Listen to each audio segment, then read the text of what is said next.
અરવલ્લી જિલ્લાના મુખ્ય મથક મોડાસા નજીક સાયરા વાવ કંપા માર્ગ પર થયેલી લાખો રૂપિયાની સોના ચાંદીની લૂંટની ઘટનાએ વિસ્તારમાં ચકચાર મચાવી હતી। રાત્રે અંદાજે 2 વાગ્યાના સમયે વરના કારમાં આવેલા 4 અજાણ્યા લૂંટારુઓએ કાર ચેકિંગના બહાને ટ્રક રોકી લૂંટ ચલાવી હતી।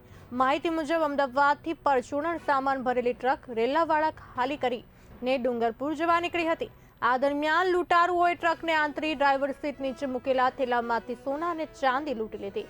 આ મામલે અમદાવાદના હંસપુરા વિસ્તારમાં રહેતા હિતેશ ચોવીસાએ મોડાસા રૂરલ પોલીસ સ્ટેશનમાં ફરિયાદ નોંધાવી હતી। ફરિયાદ મુજબ કુલ રૂપિયા 1,10,08,645ના મુદ્દામાલની લૂંટ થઈ હતી, જેમાં 686.383 ગ્રામ સોના અને 2.898 કિલો ચાંદીનો સમાવેશ થાય છે। ગત 19 એપ્રિલની રાત્રે બનેલી આ ઘટનાને પગલે અરવલ્લી એલસીબી પોલીસે તાત્કાલિક તપાસ શરૂ કરી। તો તપાસ દરમિયાન પોલીસે શંકા વ્યક્ત કરી કે લૂંટમાં કોઈ જાણભેદુ વ્યક્તિ સંડોવાયેલ હોઈ શકે છે। તે દિશામાં તપાસ હાથ ધરવામાં આવી તો સૂત્રોના જણાવ્યા મુજબ પોલીસે આ લૂંટકાંડનો ભેદ ઉકેલી નાખ્યો છે અને લૂંટમાં વપરાયેલી વરના કાર સાથે આરોપીઓને ઝડપી લીધા છે। સાથે જ લૂંટાયેલ મુદ્દા માલ પણ પોલીસ દ્વારા કબજે લેવામાં આવ્યો હોવાનું જાણવા મળે છે। હાલ તો પોલીસે સમગ્ર મામલે તપાસ હાથ ધરી છે।